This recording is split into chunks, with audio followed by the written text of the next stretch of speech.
As you may know, this used to be the RedBullMusic Studios Amsterdam, and it is now Atlanta Studio, but back in the day I used to work here for Red Bull and do a lot of really cool uncut sessions. So today we're going to take a look at one of the very first uncut sessions with Mr Probz, and it is for the track Space for Two, an acoustic live version of the original track.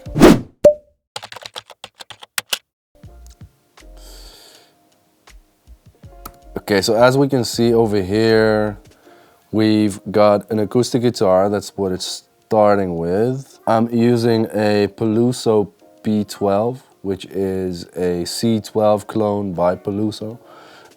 That's meeting like with the bridge meets the neck. This is in a cardioid polar pattern, useful to know for later on. If you look over here, I grabbed a DI output as well, because with all the drums in the room and all the other instruments, you are really going to need that DI sound from that acoustic guitar, because this mic is going to sound really nice when the drums are not playing, but when the drums start, it's going to basically be a room mic for the drums. So you're going to rely heavily on that DI sound, and then maybe you're able to sneak in a little bit of that microphone sound. And over here on the right, we get a small glimpse of the bass player. He's not playing yet, but he will come in with the Moog.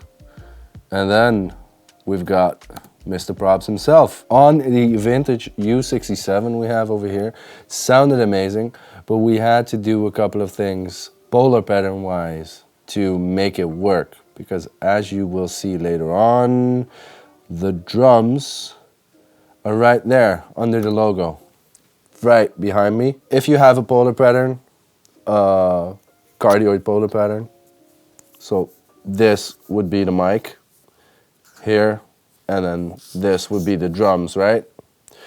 Now, if you have a cardioid polar pattern, it's going to pick up this. So this is not going to be picked up. The drums coming from here is what is going to be picked up, and that is not what we want at all. What I did is I put it in figure of 8.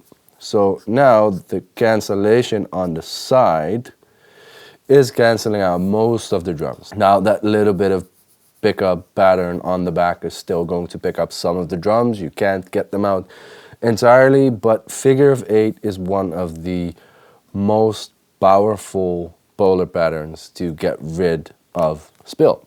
We've got the full drums. We can see 421s on the toms, and the floor tom has the RE20. Actually, he has 4 toms, so we've got 3 421s, and then the second floor tom is an RE20. We can see that I put Cole's 4038s on overheads. They're a bit high.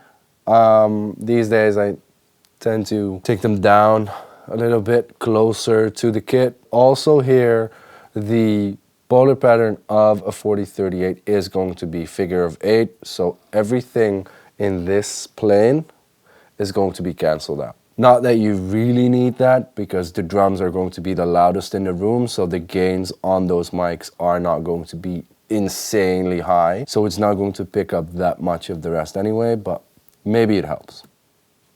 Then we've got 2 backing vocalists, SM7Bs, also slightly angled, because SM7Bs are super cardioid. So they've got this, like the cardioid pattern, and then they've got a little bit of a dip there. But now here is the null of that mic, and that is where the drums are right now. So that is why I slightly angled them. Also, an SM7B allows the singer to be more in the microphone grill, so closer to the capsule, so you get more vocal versus spill from the drums and everything. We've got the piano. I think that was MIDI keys, and then he's triggering synths and keys from his MacBook, from Logic. That is all just going DI, that's not in the room, that's only going to their headphones. So we don't really have any issues with spill or anything over there. So that helps. And then we get back to Mr. Probz. We can see a room mic over here. On the other side, there was a room mic mirror to that one. So we have the room picture, and I always want to keep the drums centered in that room picture.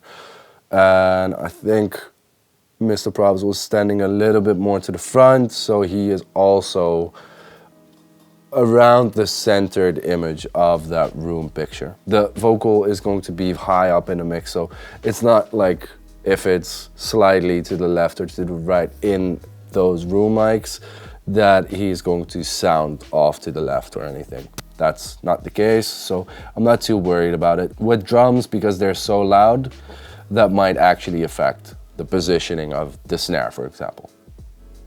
And then we get the Moog bass.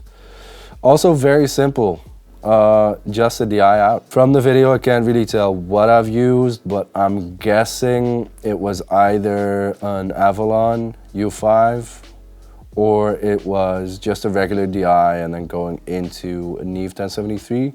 Probably that's 9 out of 10 times what I would use. And then let's see if we can get a close-up of the drums. Yes, so we see that the hi-hat mic is an AKG C451, really nice and detailed, not that expensive. I've got a C414 XLS, I think, on the snare top. Really great snare top mic.